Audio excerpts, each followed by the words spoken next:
the things that I learned from science fiction author Andy Weir was how science fiction is very powerful in motivating students for considering like the science, technology, engineering, and math subjects, but also how it goes the other way around too.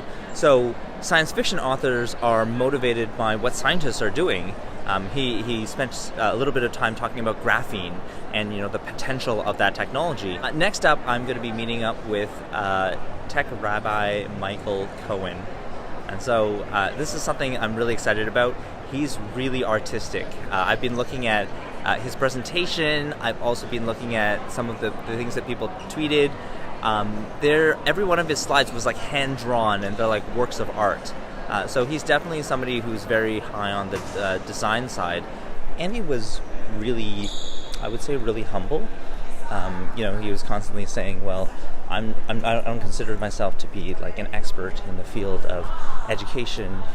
He was saying that quite a bit, but I actually feel that he's already kind of an expert in that area in the motivation department. So it's been really inspiring, this whole conference, just to hear from so many thought leaders in the education technology space, to see different perspectives on making, seeing their perspectives on creation and also creativity and inspiring others and storytelling. Another thing about Andy Weir is that it kind of convinces me that somebody with a computer science background can have an impact on education. See, he's giving a keynote right here at ISTE. Shalom? Is that right? Yeah. I'm here with tech rabbi Michael Cohen. I'm very excited. He's one of the keynote speakers here. He's also kind of got a really amazing background in terms of design, and he's been inspiring so many people just at the conference. Just been following the tweets, and it's just been amazing. Yeah, awesome. Excited. I'm Orthodox Jew, Orthodox rabbi. The community that I belong to is really focused on how to ensure that spirituality isn't this space in a house of prayer, but that spirituality permeates everything that you do. And so for me, having an affinity for design and technology, I had to figure out a way to fuse those two. It's about turning students into people that are good and kind and have strong moral character. And technology is an opportunity to leverage a bond between people. To art school, got a BFA in design and printmaking, and realized that I had an ability to look at the world around me, look at myself, and to create visuals that told a story, that told something beyond just what I could communicate. I went to university for design and art. I never thought I was going to get into education. I started teaching design courses because I wanted to help others be great designers. I felt I had to make a decision as I got more seriously involved in the world of education. And then realized after that, no, I don't. That design and education connect. There's this human-centered design, this design thinking space of how do we help people, how do we go empathy first. And I always felt like that's what made me successful as a designer, that I always wanted to help people and not just let them know this is what good design is all about. 2014, I purchased the domain thetechrabbi.com, and what that was really a response to was, how do I become memorable? How do I create an identity around the work that I do? I am deeply spiritual. I strive to be spiritual.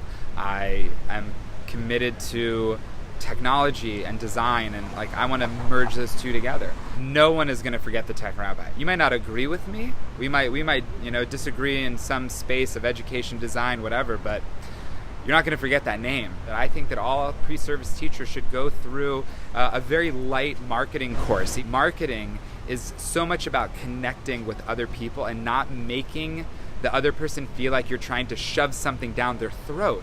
That's what good marketing is, right? So we market all the time to our students, to our colleagues, and now that with the internet and with this incredible network, ISTE here, there's so many people that I've met and known for years but never met face to face until this first ISTE, or maybe it was last year.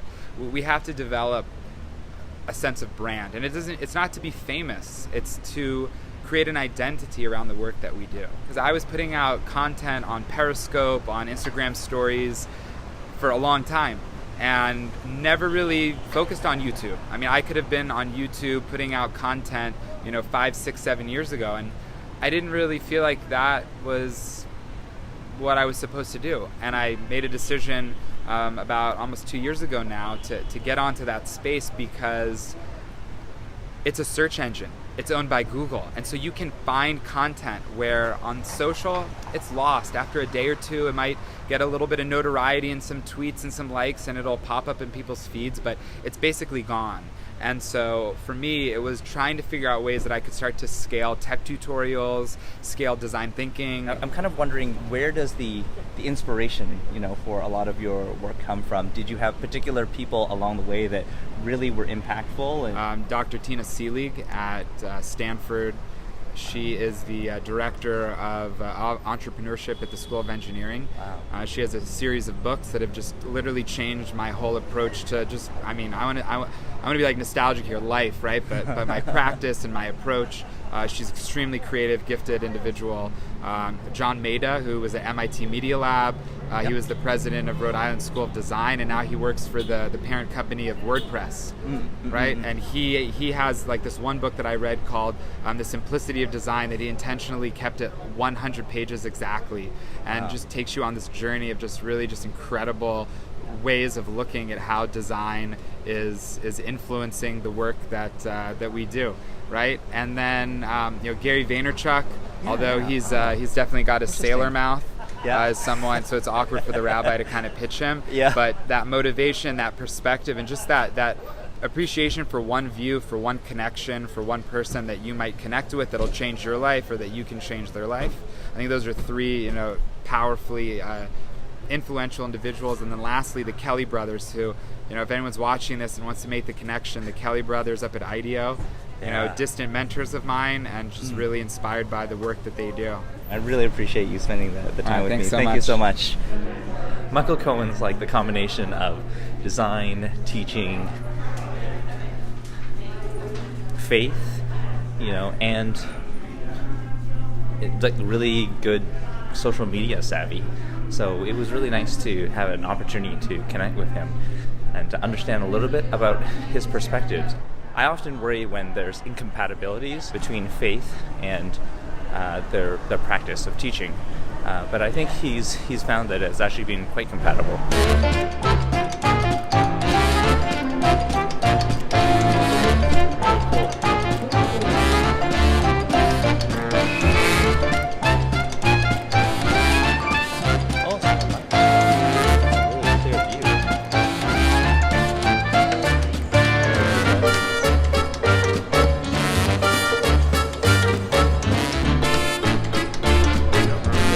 Move on. It's basically green is ground, red is lava. Zoom in, see somebody's already captured this, and it was originally just these colored blocks. And animations and stuff. Right. So it's actually like, so here's a little So playable it's a little game. that you can play. Yeah.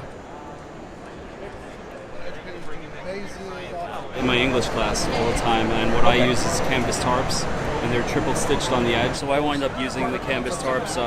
Recently we were doing programming with ASCII 2 out of The Martian. So the kids actually programmed the spheros to go around and send the message. And then we sent the program to another class in Ohio, and then that class received the message and sent one back to us. Well, thank you guys very much. That's been really inspirational. I got a celebrity here. You are famous. Multiple cameras going at once. Eat your heart out there, Jerry Springer. Right, so I'm back with Sarah, and I wanted to kind of expand a little bit on some of your feedback about the Snowflake multi-teach software. Okay. Love the ability to bring all my resources into one space like that. I call it the whiteboard experience on steroids, because it really is. It's taking it to that next level. Almost wrapped up with all the panels. We're going to start moving, actually, some of them to the Sprinter. Looking forward to enjoying a little bit of Chicago deep dish pizza.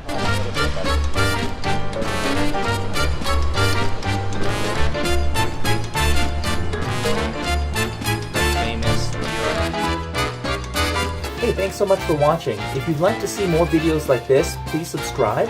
And if you'd like to be notified when new videos come out, click the bell.